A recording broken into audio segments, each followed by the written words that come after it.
Just a couple of us so far. This could be a small group today. I think I'm going to allow everyone who attends to talk if they want. And we can just start off with some questions. I'll do that in just a minute. Wait and see if anyone else comes in. But nice to see you all. Dave Bowman here, College Aid Pro. And these calls are really an attempt to help you get started with CAP. So getting your first clients in, how do I do that? What's the workflow? What's the process? And then how do I get information into the system? What type of information do I need? How do I walk a client through this process and provide a great service? That's what this call is all about. But it's also a time to answer questions. So the idea is just how do we get our first few cases in there and start to feel comfortable with the process and the software. So yeah, I'm going to turn everyone on to talk if they want to. You're muted automatically, your camera's off, so no worries if you don't want to chime in. But let's just start with some questions. Where are you in the process and what can we do to help today? I have a question. Hi, Melissa. Hi. I wasn't sure if you could hear me. Okay. So I just got 2 brand new customers this week. Yay. And one of the questions I have, both parents do not want their kiddo to see their financials. How do you hide the financials from the student? Yeah, right now you can't, unfortunately. So having access to the software does mean that you'll be able to see all the financial information that's entered. One thing I would say to them is that if they're going to complete the FAFSA, the student will have access to all of their financial information through the FAFSA if they want to retrieve it and go look at it. Something to keep in mind. But yeah, unfortunately, we can't hide that. Okay. Right now, my plan is to give the parents the opportunity to do the onboarding. I will capture all of the information, maybe do like a screenshot, and then delete it. Or what I did with the first family is I just put everything at really big numbers, million, everything, because they're not going to qualify for any need-based aid. Okay. And then that way the student can see that everything without really knowing the true financials. So that's what I'm doing right now. That makes sense. Yeah, if they're not a need-based aid candidate and you just, use big numbers, that makes sense as long as their academic information is right in the student bio. All their scholarship projections should be accurate to the best of the platform's ability. So I think that's a good approach. Do colleges usually use the weighted or unweighted GPAs? It's just a mix. It depends on the school's policy. Some want to see both. Some just use the weighted, some just use unweighted. So it just depends on the school. Okay. What is the difference? Is the unweighted with APs? I'm sorry, I always get these mixed up. I want to say that the weighted GPA is the one with AP courses on a 5-point scale, but someone correct me if I'm wrong. I think that's right. That's an easy Google search, but I always get the two mixed up. Okay. But that's the crux of it. AP courses, 5-point scale. Okay. Yeah, cool. So your first 2 clients in, Melissa, or just? I had 2 clients from a year ago, but it was a different software. It wasn't CAP software. Okay. And I'm gonna bring them over. I'm forwarding them over, rolling them over to CAP, and I can't even get into that old software anymore, which is weird because it's like, what if I need to help these people? That's the whole idea. Is you help them for 4 years, and we're only 1 year down, so kind of weird. But yeah, I'm gonna build them in CAP, and so far so good. Cool. Yeah. Well, again, talk about workflow a little bit, talk about what is the process to get them in the software, to use the software, and what does the rest of that journey look like for your business and then being a client. But yeah, it's good to hear that getting the first couple in there, it's exciting. Yeah. Anyone else want to weigh in where they are, sort of any challenges you're facing or questions? I can weave in quickly, David. This is Donna. So I had my first client. I just put the information in today, and it's actually a good one because she's actually got 24 schools that she's interested in. Okay. So it's really good to see a comparison. They're worried about the schools that don't offer merit. They won't get any financial need-based aid. So I was able to put it all in. Instead of having them do it, I'm doing it myself. So I know that's the option. At the point where my goal is to get them the report by next week because they're going to do some college tours in April. It's a junior.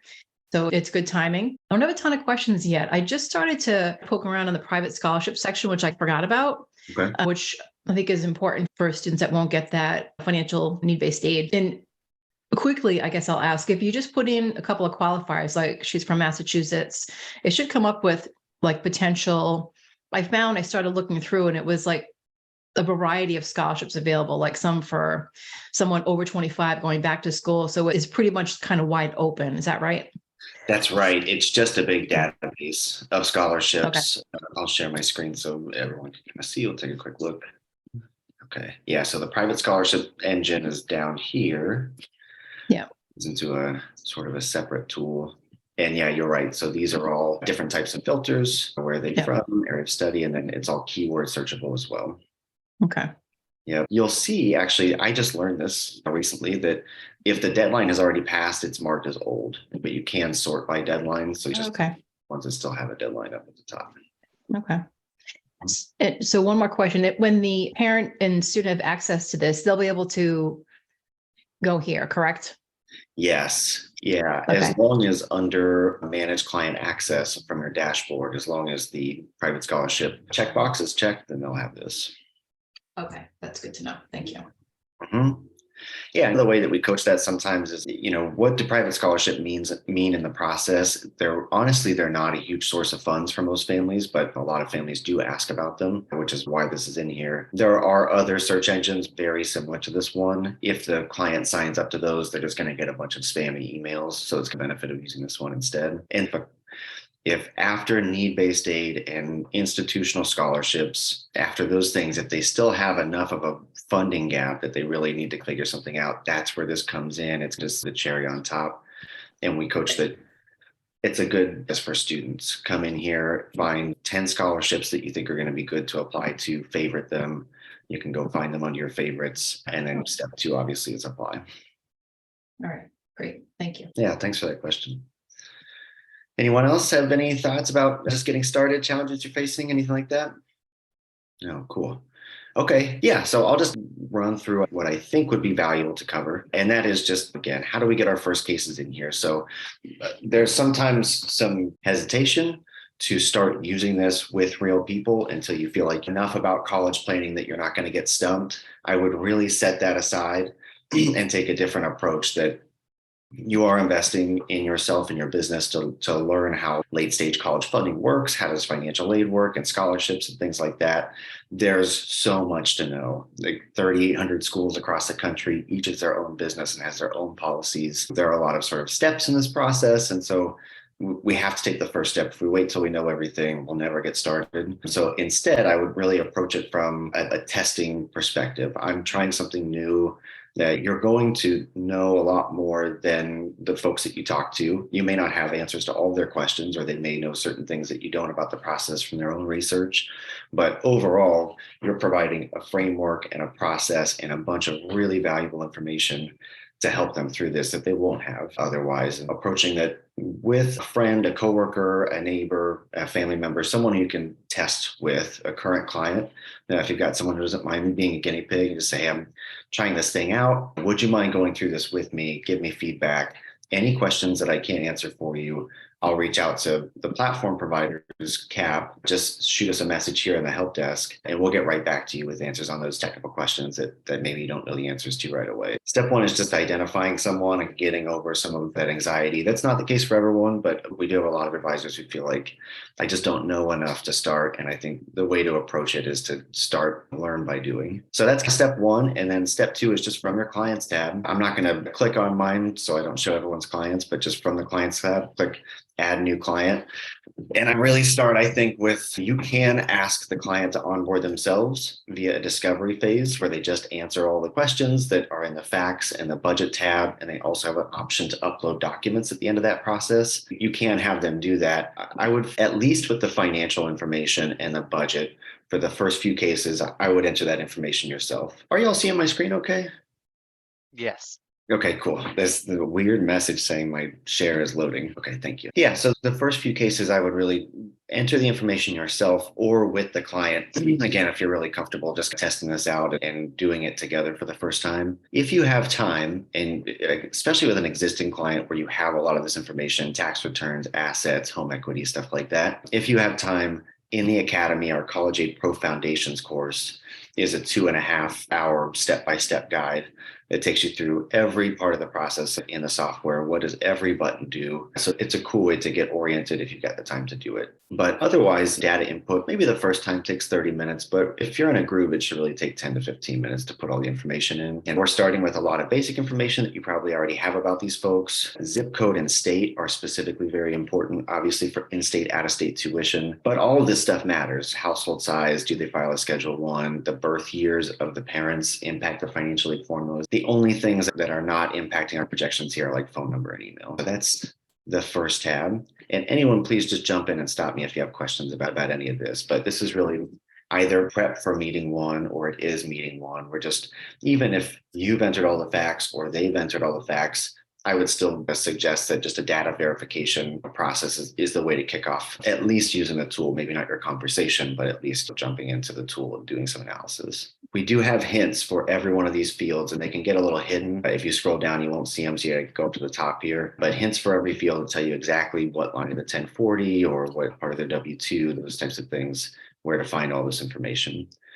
And there are some hidden input fields down here.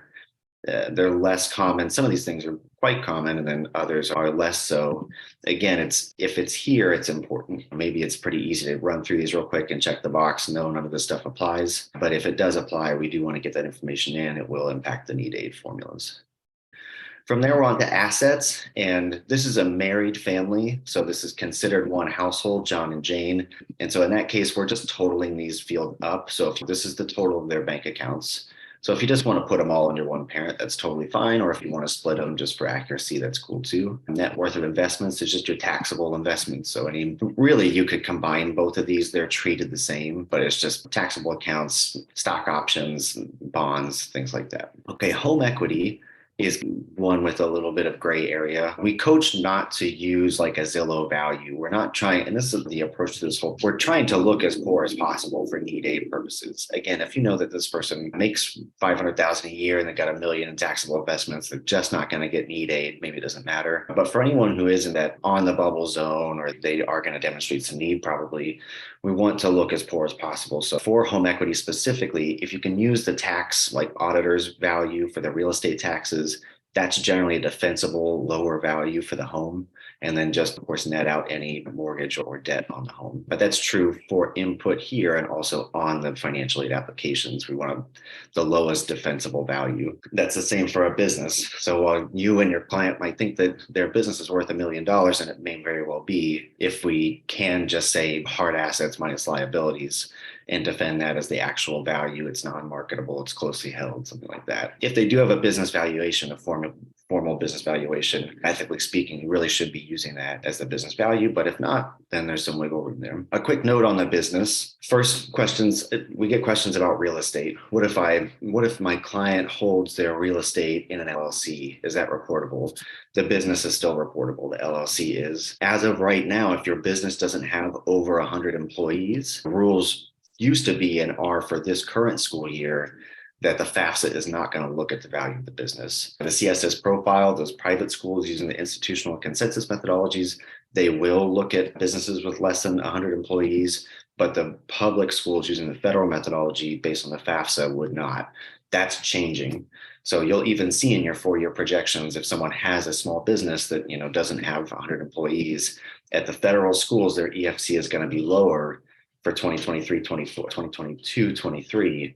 But then for the next year, 23, 24, we're going to incorporate that business value. It's going to increase their EFC. They'll be eligible for less need-based aid. Just some stuff to think about there. Non-qualified annuities, non-qualified is the key word here. Those do count towards the formulas. So we want to put those in.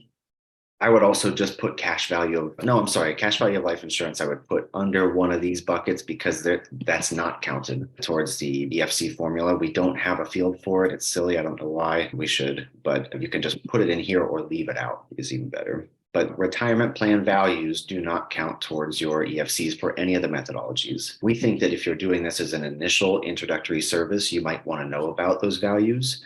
And it is arguable that some of these funds, specifically Roth IRAs, could be used as a funding source for college. If they want to know why you are interested in that, your call, but you can put them in there, but they won't impact the need aid formulas. Another change to the formulas, again, we're talking about FAFSA, federal methodology, public schools for the most part. Right now, retirement plan contributions are an add back to AGI. So if we're reporting our earnings and our AGI, and we do want to do both. If you have actual earned income as a parent, You'll see the EFC is 30,000 now. If I add those earnings, it's going to reduce my EFC. There is an income allowance per parent. So let's not just do AGI. We want to know about earnings as well. But yeah, right now, if you make 15,000 in pre-tax retirement plan contributions, they're going to say, okay, take your AGI, add 15,000. They want you to report that. They're going to add it back and say, hey, you could have used this to pay for college. That is also going away for federal methodology coming next year, 2023, 24. Sorry, so confusing. Those, you can max out your retirement plans and reduce your EFC and potentially get more need-based aid. It only matters if we're a need-based aid candidate, and it's only to the amount that the school is actually going to meet that need with grants. But you can demonstrate more need by increasing retirement plan contributions starting next year.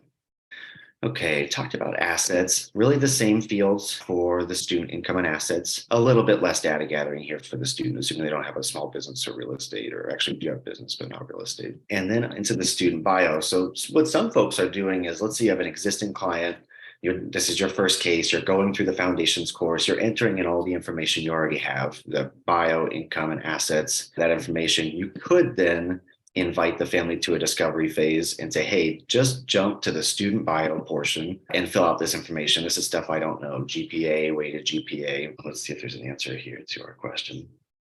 Yep, 4-point scale, and then the weighted is on a 5-point scale. There's that. Put in your test scores if you have them. If you've just done a practice SAT and you have a score from, that's fine. Let's just get the best information that we have, make our best guess as to what these final scores and GPA are going to be, and we'll go from that. Again, year is probably the earliest you really want to start this process using CAP. Of course, there are things that you can do prior to freshman year to help plan for college, but for CAP, it really starts to become effective around freshman year because we have some fairly close information on income, assets. We start to know some of these academic stats. Every year we're going to have better information, and so our projections are going to get better, but it doesn't mean we can't start planning a little earlier and make some educated guesses. Okay. High school class rank and class size, these are new fields. This is your graduating class. High school graduation class size. Cool. Yeah, so not the whole school, but what's the class size of your graduating class and class rank? These two fields together allow us to project a new group of scholarships that we weren't able to before because we just didn't collect the information, and now we do. Are they a National Merit Award winner? They'll know, so they'll have that answer. And then it's the graduating class. High school name is really just the record keeping for you. If you're doing a fair amount of this work and you start to know the resources available at different schools, which by the way is a great way to connect with the guidance department at the high school, is just say, hey, I'm working with some families who are, their kids are attending your school, and I just like to know more about what it is that you provide in this area.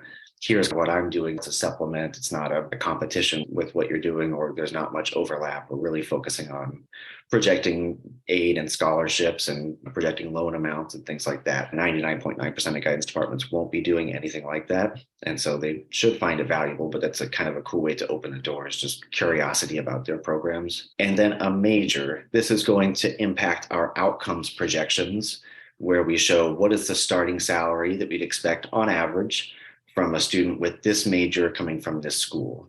So it's major specific and school specific, those income projections, first year starting salary.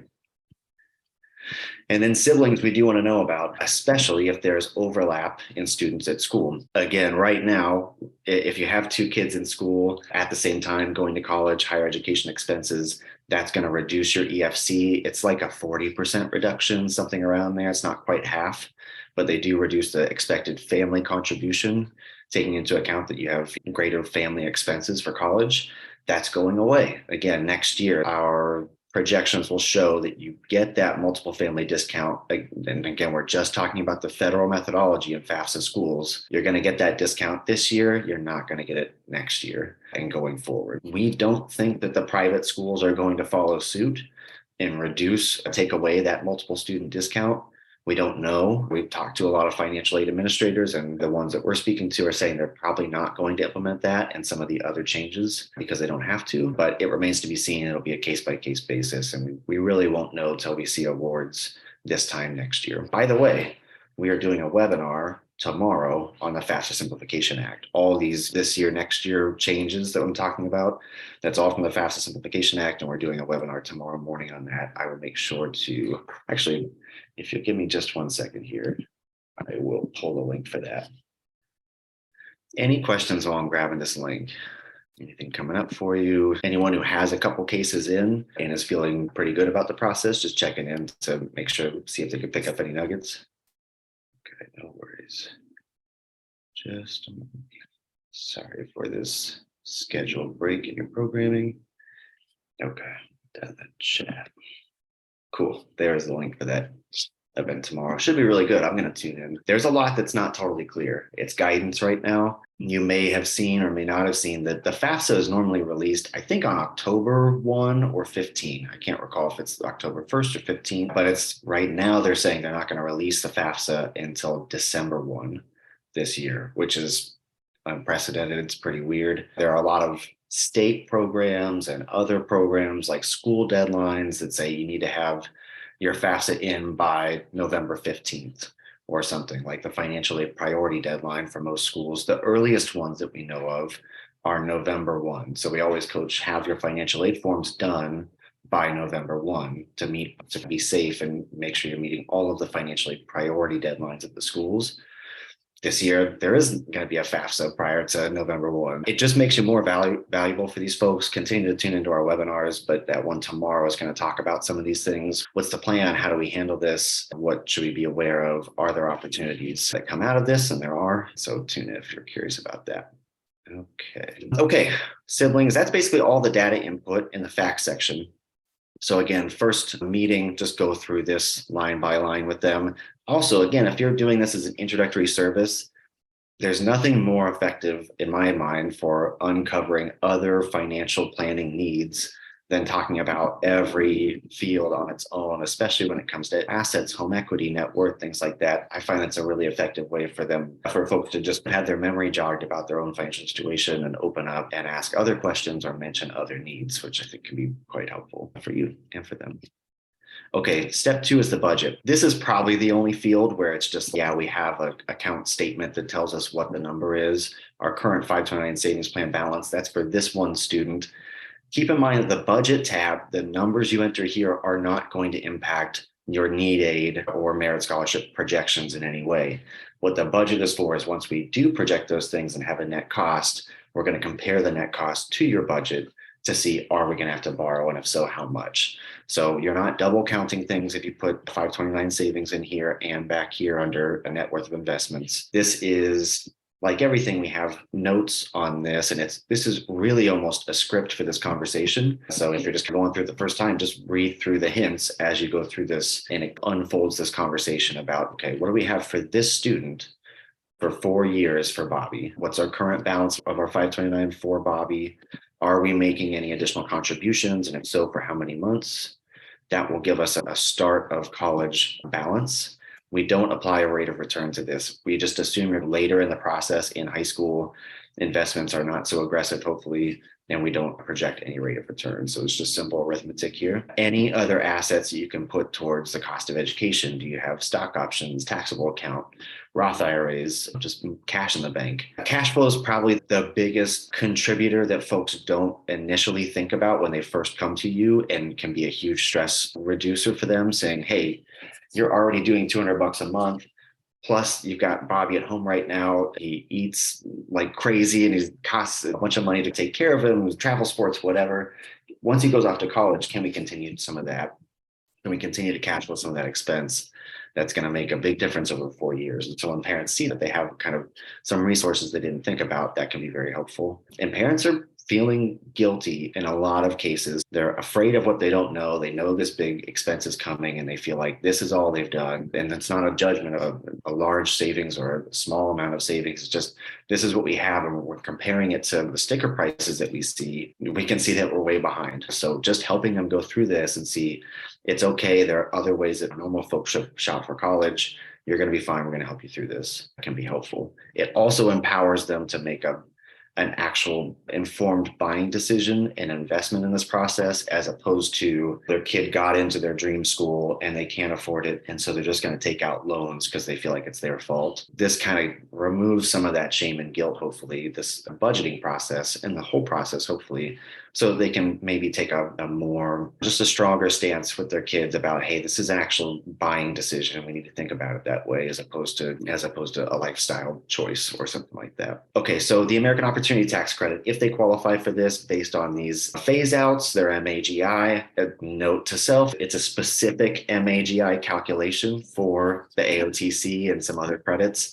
There are multiple kinds of MAGI, which I was not aware of until someone pointed out to me recently. So yeah, just a heads up about that. I'm going to let a couple more folks in here to talk. If you want to interrupt me, feel free to go ahead. Yeah, so we'll calculate that for you. It's good for up to $2,500 a year for 4 years, so a total of $10,000. It's going to end up being for some of the lower-ish AGI families that you're serving. If the student has any graduation money, any sort of funds they can put towards college, we can put that in here. Same for cash flow. If they're thinking about doing some work study or something, we can account for that.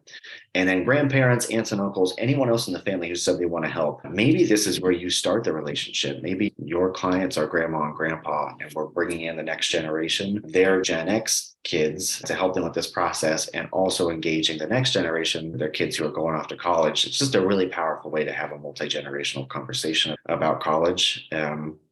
Also, often the answer to this question for parents is, yeah, I know my parents have done something to help save for our kids, but I don't know what. Feel a little uncomfortable asking.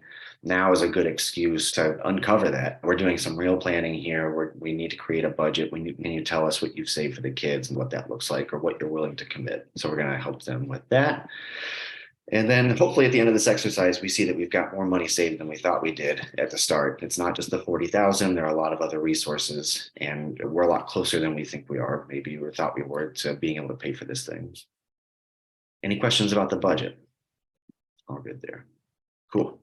Okay. At this point, we're off to the races. We're shopping for schools. If you have under the home tab on your dashboard, if you have set your default colleges, every time you create a new case, they will automatically seed in here. So they may be an in-state, sort of the 4 buckets we talk about are state schools, private schools, and elite private schools. Those are the 4 primary buckets of types of colleges in terms of how they award need aid and scholarships.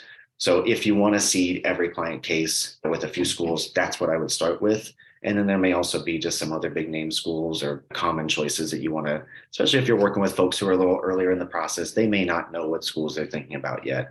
And so our job is really to help them. At the end of the day, this process that we're talking through today, this is like a good meeting and a good service, and that the result of it is the end product is a school list. So if we're already getting them off on the right foot, thinking about some schools they hadn't already, that's a good way to start. If they do have some schools in mind, we can just search for any school by name in here. Oftentimes schools go by one name in conversation. If you don't see the school you're looking for, just Google it and find out the proper name of that school, because chances are we do have it in here. We have 2-year community colleges. We have a few Canadian colleges. By and large, it's American 4-year institutions, and the ones that accept federal financial aid. So if there's a school that doesn't really work with the federal financial aid system, then chances are we probably don't have it in here. But there are 3,800 schools. It should cover basically everything, any school that you're looking at. Okay, so we start with the schools that maybe we've seeded, some suggestions, as well as the ones they're currently thinking about. And we're just going to analyze those first and see which ones are good financial fit and which ones are not. So we'll get a quick view here. Cost of attendance, that's the sticker price of the school. That's what's listed on the website. And if they've done their research, they know this price. What they don't know is what they're going to actually pay. And that's the whole point of this process is this price, their estimated first year net cost, is a mystery. It's confusing and difficult to find on purpose. And so this is part of the value that you're offering is we're going to show you what you'll actually pay. So that's a quick view. And sometimes they're very different. Sometimes they're the same. It just depends on the school policy and how their unique situation interacts with that school's policies. So here's what they say it's going to cost. Here's what we're telling you you'll actually pay. The next question is, how did you get there? Why are they different? Let's take them to the reports and the projections reports. So we're going to do first year, all 4 years, borrowing analysis and outcomes, how to pay us during the game. So here's that cost of attendance again. Here's the first year net cost. Everything in between is how we got there. And the high level calculation is cost of attendance minus the larger of your two potential types of discounts, either need aid or merit scholarships. Cost of attendance minus the larger of the two discounts equals your first year net cost. And I'm saying the larger the two, sometimes we will project both at the same school. So B, we might say you're going to get $45,000 in need aid, we think, and you're also eligible for a $10,000 scholarship. When we do the math on this report, it's still cost of attendance minus the larger of the two. You may actually get, or the student may actually get, a combination of need aid and scholarships, but they're going to net out the amount of need aid they give. They're going to net the scholarships out of that. So the total financial aid package should look like, again, the larger of the two options. So the actual math here, let's use Denison as an example. Cost of attendance is $79,000, and they use the institutional methodology to determine your EFC. We can see up here our institutional methodology EFC is 42,000. So why is this say 22,000? That's because this postscript tells you that they're using a modified version of the institutional methodology. In this case, there's zero influence of home equity on the needs analysis. So that 400,000 in home equity that most institutional methodology schools will look at, this school is just going to ignore it altogether. So bonus for us. Again, the theme here, you don't have to know all of this or know everything about this in order to provide an awesome service. It's here if you want it. You can ask questions if you're curious, and I'm sure that most people will be. They want to know how the math works. But the good thing is we've got all that stuff built in. We know what Denison's specific financial aid policy is, and that's just through years of experience and thousands of financial aid awards that we see. Also, Denison's former financial aid administrator is a member of our team, but that's true. That's our job, is to know this about every school in the country. We can never be perfect, but we're pretty darn good at it. So you can rely on the numbers. So cost of attendance minus what they think we can afford, our EFC, is our demonstrated need. We demonstrate a need of 57,000 and change at this school in our first year. It doesn't mean we're going to get any need-based grants. It just means that we demonstrate that need. Denison's pretty generous with need aid, so they're going to meet most of that in the form of grants. We're going to get 47,000 in need aid from this school. So that's our discount. 79,000 minus the 46,900 equals our first year net cost. You might sometimes get questions about, I don't understand, my EFC, isn't that what I'm going to pay? Isn't that the whole point of the EFC? It's really not. It's a step in the process, but it's not the result. This is not your highest price or anything like that. I got to go through the math to get there. So that's the need aid piece. That's new for most advisors. I know some of the folks on this call we've talked about this before together. You've been in our community and know some of this stuff, but that's new for most folks. So if you have any questions, feel free to chime in. I don't see anything in the chat. Okay, merit scholarships, different type of discount, totally different process. Need aid is handled by the financial aid office at the school. Merit scholarships are handled by the admissions office. So did you get in based on your academic profile? And then how much do we like you, actually, how much do we want to recruit you and incentivize you within the structure of their scholarship policy? So Alabama, for example, is very generous with out-of-state students. They're really trying to attract high quality students from out of state. And so they do a bunch of automatic scholarships. They're pretty generous in their scholarships. And they're also incredibly transparent in how they do it. They've got a merit transparency grade of A. That's because this grid of scholarships, if you get a 3.5 GPA and a 28 ACT, you will get 10,000 as a discount every year, as long as you keep your grades up. That's all on their website. Other schools aren't like that. And so again, it becomes our job, our data team's job, to figure out what is their policy, even if they don't publish it. Keep in mind that it's for those schools that are not transparent about their policy, they do have subjective professional judgment, and it can come down to how that person's feeling that day. So we always want to review the award that we get, compare it to what we projected, see, is there an opportunity for an appeal? But again, in this case, it's just an if-then statement for Alabama. They're going to give us 10,000 a year as a scholarship. I didn't select this. The information in the facts section is what derives this projection. There are planning opportunities in here, so we can scroll up and see, hey, here's another automatic scholarship for $15,000 a year. The difference being instead of a 28 ACT, they require 30 ACT. So does it make sense to invest $1,000 in some test prep and try to get that ACT score up because it could save us 20,000 over 4 years? So those are opportunities that aren't exactly like most financial planning opportunities where it's tax calculation or something. This is just, it's just a practical strategy for reducing the cost. So that's our discount in this case. Even if we showed 5,000 in need-based grants, 10,000 would be higher. So 53,000 minus the 10 gets us to our first year net cost. I'm kind of going through this at more depth than maybe you would with a client. You can keep it pretty high level. Cost of attendance minus our discount equals our first year net cost. Here's what you're likely to get at these schools. We don't have to go a lot deeper than that. We're just trying to illustrate the concepts and process. But for your information, just the thinking behind this is maybe helpful. Okay, that's a first year net cost projection, but college, as we say, is a 4-year expense in most cases. And we want to know, what is the total investment to go to this school? Basically, what is the cost of a diploma after our discounts? And again, the price can fluctuate. So in this case, BU is an institutional methodology school. So even after this year, they are going to provide a multiple student discount, we think, on a reduction of the EFC when you have 2 kids in school at the same time. So this student, Bobby, has a sister, Jessica, who's starting when he's a junior. She's going to go off to college too. And that means our EFC is going to go down from 36 to 25 in this case. So we will demonstrate more need in the last 2 years.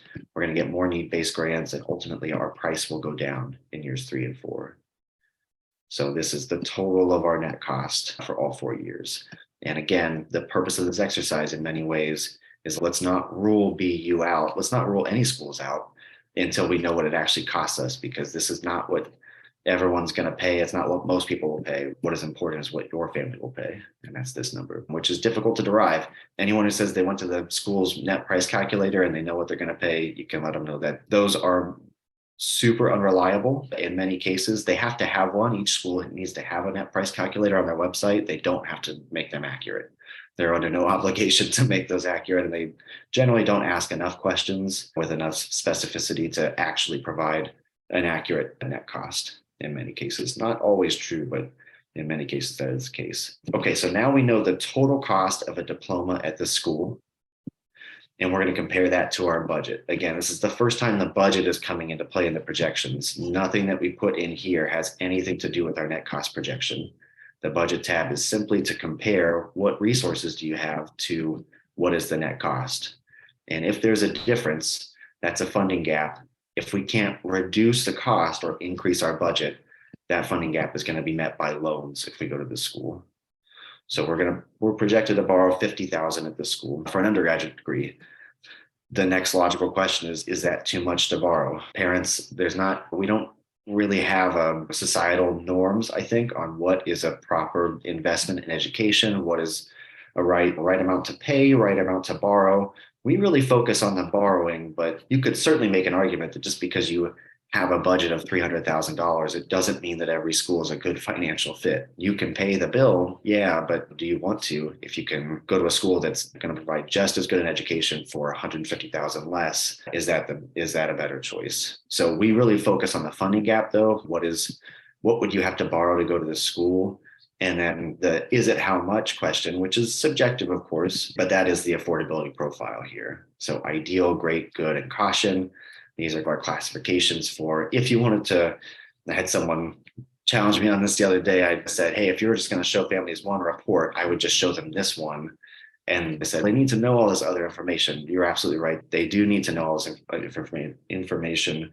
But I would say when we boil it all down, when it comes to a decision-making time, affordability profile is what I would key in on. This is the key measurement of affordability. And it's a subjective rubric that we came up with, but it'd be standard as well. So no borrowing is obviously ideal if we don't have to borrow anything. If we can just stick to $27,000 in borrowing, that's the amount of the federal direct student loan program. You might know it as the Stafford loan program. That actually does not exist anymore, but it's the same thing, more or less. So the federal direct student loans, Heather Jarvis would kill me for saying that. There are differences, but it's $27,000. It's use it or lose it each year. And I'll show you in these amounts. So here's the federal direct student loan. Use it or lose it each year. If you don't claim your 5,500 in freshman year, you don't get to come back and take it later. And so if you have a funding gap that's greater than 27,000, let's plan to use this every year, because we know we're going to borrow, in this case, 49,000, and the federal direct student loan terms are good. All the loan forgiveness stuff that's being talked about right now, that's basically, it's federal loan programs. So there's a lot of consumer protection and things around this loan program. It's just in the student's name. The rate for an unsecured loan for an 18-year-old is pretty darn good.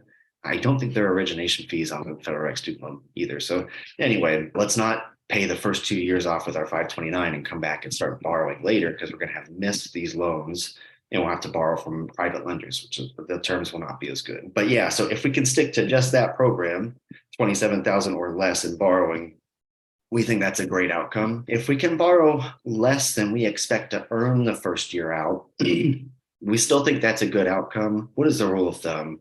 I think it's roughly for every 10,000 that you borrow on a 10-year repayment plan, you're going to be paying about $100 a month for your monthly payment. Not exactly. University of Alabama, we're showing we have to borrow 79,000. Our monthly payment we're calculating is about 87, but just rule of thumb, $100 a month and change for every 10,000 you have to borrow. So just thinking about that, what's our take-home pay going to be with this starting salary? So again, we're doing BA business majors at every one of these schools. This is what we expect their first year starting salary on average to be. So business majors at Alabama come out making about 55.5. We're calculating just rough numbers that their take home pay would be about 3,200. Let's compare that to our loan payment. That's a really big chunk of our take home pay every month. So maybe this is not such a good idea. And these are difficult numbers for a high school senior to wrap their head around. These are big numbers, but this maybe boils it down to something a little bit more real, monthly payment versus your take home pay. So that's how we like good affordability profile schools. And then for borrowing more than we expect to earn the first year out, that's really where we want to draw the line. There's probably not a good argument for doing that in most cases. There is an affordable path to education for every family in the country. We really believe that's true. Even if it means you go to a community college for 2 years and transfer in, there's a way to do this in many cases without borrowing, but at least we can do better than this for basically every person in the country. And it comes down to, are they going to take that path or take a more expensive path? And that's a subjective decision. But anyway, so what have we done so far? We've established the facts.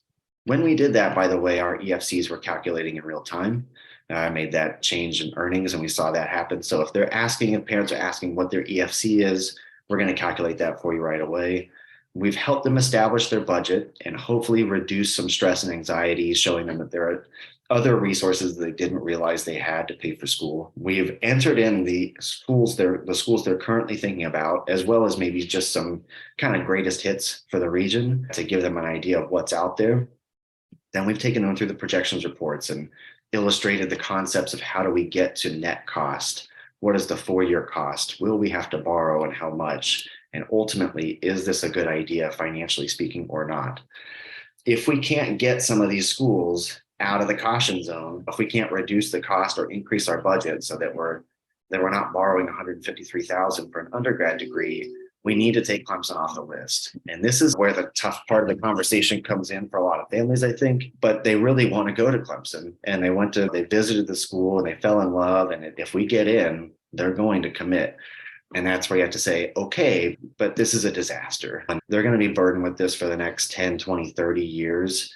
And at some point in that process, they're probably going to look back and think, why didn't my parents help me avoid this situation? So we really need to get serious about this and not hopefully guide the parents so that they can be the hero for their kids in helping them avoid this situation. So last step is we go back to the schools tab. Clemson's a bad outcome. We got to take this school off of our list. Let's remove it from the list. We're not going to apply there. And we're going to rebuild the list with other cool opportunities that we weren't already thinking about. So this family, let's say that maybe they want to stay a day's drive from home, 500 miles-ish in the region. Any state is fine. The size of the school, they're not so particular about right now. But we do know they want to go to a 4-year institution. The student's going to major in business, we think. They're pretty smart. Let's just look at ranked schools. And then these 3 are around the cost, these 3 filters. So we could say we are only looking at schools that cost up to 40,000 because our budget is like 10,000. That's one way to filter. We can say we're only looking for schools that provide some type of scholarships, any scholarships, or again, going back to merit transparency, these automatic scholarships, we basically can hang our hat on those and say they're definitely going to come to fruition for us. Any scholarship is not going to be quite as exact in its projections. I'm looking here at this A. Those are all automatic scholarships. I'm not seeing any. Here we go. Yeah, so this is probably a competitive scholarship. So we can't necessarily hang our hat on this one, but these automatic scholarships, they're just a grid system. Maybe we just want to look at schools that are going to give us automatic scholarships. What I would suggest is coming back to that affordability profile. What are we comfortable doing in terms of borrowing? What are we coaching towards? Are we coaching towards just borrow less than we expect to earn the first year out? Do we really want to hit this 27,000 or less mark? Is no borrowing our goal? Whatever it is, let's just filter out schools that don't meet our goal. So we've taken 3,800 schools and reduced that to a list of 16 that meet our criteria. Here's that list. I can email it directly to the client, but in the meeting, let's look into some of these. Where are these schools? How close to home? What are some of the different factors that might matter to them? And when we're really trying to choose from this reduced list, and we can jump into any schools pop out and learn more about it. What are the admissions like at the school? This is how competitive academically is it? This is the median GPA for last year's incoming freshman class. So that'll give you an idea. If you have a student who's like a 2.9 GPA, they're going to be well below what the average student that got accepted last year had in terms of a GPA. So this is probably a reach school for them. Here's like the middle 50% for these test scores. So again, just an indicator of how selective are they. Some other information about them. There are rankings in here. We don't like them. No one likes these ranking systems. A lot of schools are opting out now of these sort of rankings. But it's something, it's more of a measure of prestige, I would say, in terms of the name of the school and maybe the academic research and publishing they do at a graduate level, perhaps. Not necessarily a great indication of what your experience is going to be there as an undergrad, but it is what it is. It's in there. So other information about that school, their financial aid policy. This is really the business model of the school. What is their top line price? What does that consist of? And how do they discount? How many folks get, how much need does this school meet on average? And keep in mind that some of these averages and numbers are going to be overridden in the system because of things that we just happen to know. If you're an out-of-state student going to a state school, you're from Ohio and you go to UC Berkeley, chances are, even if they say they meet a bunch of need and you demonstrate a need, state schools in general don't provide that to out-of-state students. So we're going to override these, but these are the high-level stats that they have to report. How transparent are they about their merit scholarships? About how many folks get those? What's an average package? This is, again, directionally helpful, maybe, but what's more important is what kind of scholarship am I going to get at this school? So information about that and the cost. And then outcomes is really what we've been talking about with regard to, based on this major, what's my 5, 5, and 10 year starting salary look like, or salary projections on average? And then do I have to borrow? If so, how much? Ultimately, is this a good idea for me to go to this school or not from a financial standpoint? In this case, we would say it meets our criteria. So we add that school to the list. We might add others. We do other searches and try to just find other cool opportunities.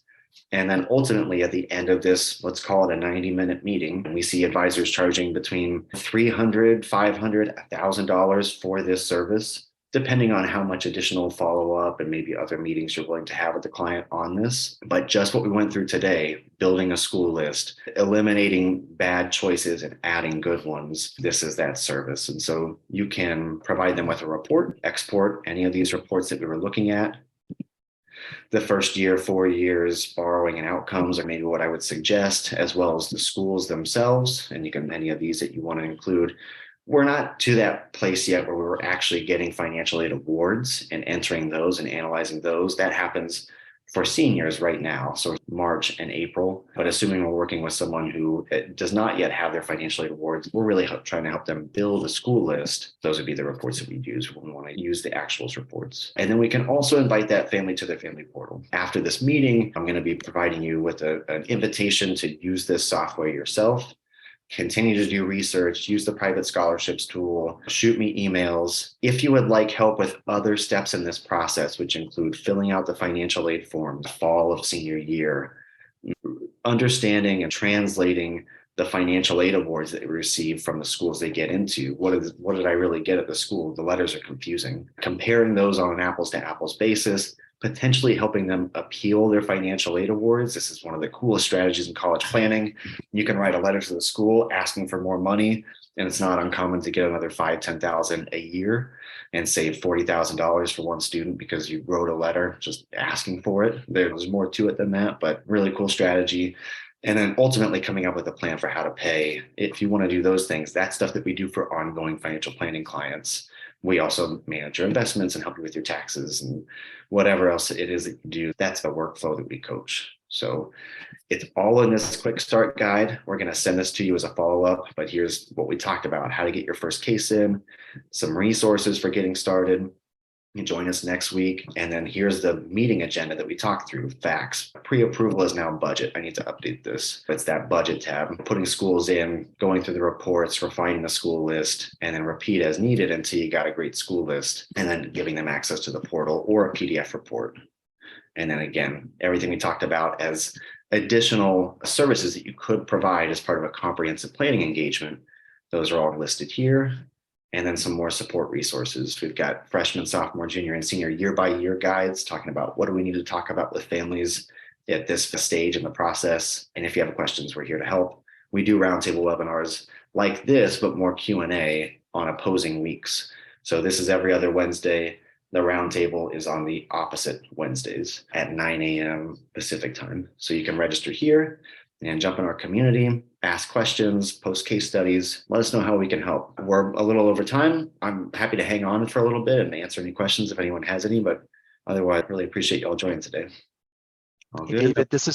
David, this is Michael. I have just a quick question about the new capability on College Aid Pro website about the financial aid award analyzer. And I know that is something that's available in MyCap as well as even the Academy and some like additional guidance. And do you see some of that ultimately coming into what you were demonstrating for us today, kind of the reseller capability? Yeah, absolutely. Great question. That's one that we're getting a lot. And I think maybe we're not managing the communication around that as well as we should. We're beta testing that functionality essentially with our direct consumer software. There are a lot of issues with it, to be quite honest. I spend a lot of my day fixing the analyzed awards. So we're trying to get that really dialed in. And then absolutely it's on our roadmap to bring any cool new feature and functionality that we develop on the MyCap side. Once we feel comfortable with it, we're going to roll it out to our professional clients, but we're just comfortable doing that yet. We're going to handle the heat and then we'll pass it off. That makes sense. With regard to the Academy, we used to have let me think about this actually. I don't think that the family portal has an Academy now. And it used to also have the community, but from a compliance standpoint, we got a lot of complaints about that. Just I don't know what you're telling my clients in this academy. I can't get compliance to sign off on that, or what type of advice are they getting in the community? It seems like something they're paying me for. And if they get bad information, then they could be to blame. So we took that stuff out. So we won't be introducing those back into the family portal. Gotcha. Okay. I think I'll at least, especially just initially, if and when parents have questions about, God, we're new to the FAFSA, like how do you recommend that? I will continue to point them to, hey, yeah, there's a great video available on the CAP site on YouTube. Here, let me send you the link. That's a great place to start and demystify this a little bit. Cool, thanks. Yeah, every year we do line by line guides of both the FAFSA and CS profile. Those are the greatest hits. But yeah, the YouTube channel is the place to find all that. You're absolutely right. Thank you for sending it. Yeah, final question just about when you were walking through the report of the 4-year anticipated expenses versus budget and all. We're in this kind of interesting period right now where, as you shared with us, the FAFSA is being adjusted and some of those numbers are going to change. There's this period of time where we're going to be potentially having to say, this is what it says now that it's going to be in 2 or 3 years. Right. But that's obviously until the software and the calculations get updated. Like what kind of guidance or what kind of language would you suggest? Yeah, great question. And I'm sorry, it looks like maybe I was incorrect. I'll tune into the webinar tomorrow for details. Okay. I never remember if it's 23, 24 that's happening or if it's 24, 25. I think it's 23, 24, but they'll know. Yeah. They'll tell you more tomorrow. The short answer is that all of that, to the best of our understanding, is all built in here. Okay. So you'll see your projections from year to year change. Once we get, actually, let me just make a quick change and we'll get this sorted out. This student is going to be going to school, let's say in 2022, and that will show us when the change happens. Okay. 2024, 25. Sorry about that. Yeah, let's say that we have family with twins, and that may seem like an edge case, but you'd be amazed at how popular this is with parents that have twins. They have to figure this out. Yeah. So you might get a disproportionate size of those folks. And they're showing maybe a first year net cost of, this is not a great example. Sorry, let me make one You more. had multiple kids in here too, right? Oh, there we go. Yeah. Let's do, okay. I'm a parent of twins. That's why I found CAP. Yeah, yeah, exactly. It just comes up so much. Yeah, so here's that change taking place. Oh, So they might show a lower net cost in the first year. In this case, they're not eligible for a lot of need-based aid. I'm trying to find a better example. Anyway, they might show a lower net cost in the first year and think this is an affordable option. But once that change comes into effect and it crushes their need aid, the price could go up substantially in years 3 and 4. yeah. So yeah, it's all built in here. Okay. Awesome. Fantastic. Thank you. Yeah. Yeah. Good to see you, Michael. Thank you. Yeah. Anyone else? Anything else before we jump? No. Okay, cool. I really appreciate it. I'll make one other quick announcement. I am actually transitioning away from the CAP team. I'm one of the co-founders. I've been a part of this team since this was a spreadsheet on a developer's computer in a Starbucks in Columbus, Ohio. So it's been a long journey, but the team is really off to the races. Putting this team together, when you start a company, you have to wear a million hats, but we really collected a lot of awesome people that I've been able to delegate a lot of the 101 things that I do to. And so we now have 3-4 people on the support team dedicated. You use the help button inside of your dashboard, or email info at. My last day will be Friday. I'm going to XY Planning Network to take a role as a director of partnerships, which I'm really excited about. But CAP is going to continue to be here. They're really just getting started.